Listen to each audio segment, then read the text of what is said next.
right, third grade, so it's time to start our colored pencil or our painting techniques. So the first thing we're going to do is you're going to pick a base color and you're going to overpaint. When you are overpainting, you paint on top of it.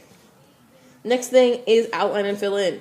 You can either use yellow or white for this, for light colors, and you're basically drawing, well, you are drawing with paint. So you're drawing it, and then later on you'll come back and you won't see any of that color because you will have filled it all in. Alright, so we'll come back to this later.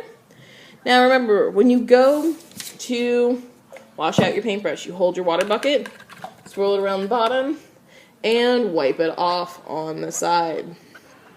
You never flick because then you're flicking dirty water. Then you wipe it off on a paper towel, and you continue doing what you're doing. Overpainting. Remember, when you were done getting paint, you're just getting a little bit on the tip of your paintbrush. You're not filling it all the way to the ferrule of the paintbrush.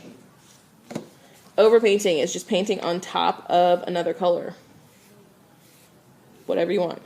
Painting on top of another color. The other color has to be totally dry. Dry brushing, and I probably shouldn't have picked white, is when you just have a little bit of a color on your paintbrush. You have a really dry paintbrush. There isn't a lot of water in it. And there's a tiny, tiny bit of paint. And you're really seeing those brush strokes. That's dry brushing. Alright, sponging. You take a paintbrush and a sponge, and you get just a tiny bit of paint, and you paint it directly on the sponge. You're not painting the whole thing in, because you don't want a circle, you just want a light sponge texture. And I'm just barely tapping the paper. I'm not pushing it down and swirling it. This is great for trees and stuff like that. Alright, so blending. Blending requires you using two different colors. It's basically a range of values. So I'm going to put one color down, wash out my paintbrush, pat my paintbrush dry, and then get my other color and put it about the same distance apart. And then I'm going to slowly bring my colors together to show a range of values. Does that make sense? So you're making a nice smooth transition. A range of values. Alright. And then dabbing. Not what you think. You literally take your paintbrush and you dab it down. Like you're poking it. It's like stippling, but for painting.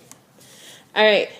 Textural details. This is just whenever you're drawing something and you make sure that you show like it has fish scales or whatever it is, you're showing those details. Using some dry brush. Brush choice is seeing how thick and how thin your brush can get. How skinny, medium, thick. And practice area, if there's something you want to practice, maybe blending, you can practice it over here. Oh, and then when you fill in, what you're going to wind up doing is you're going to take your paint and you're going to go completely over what you have already outlined. Make sure you can't see it anymore. And you're going to fill it in.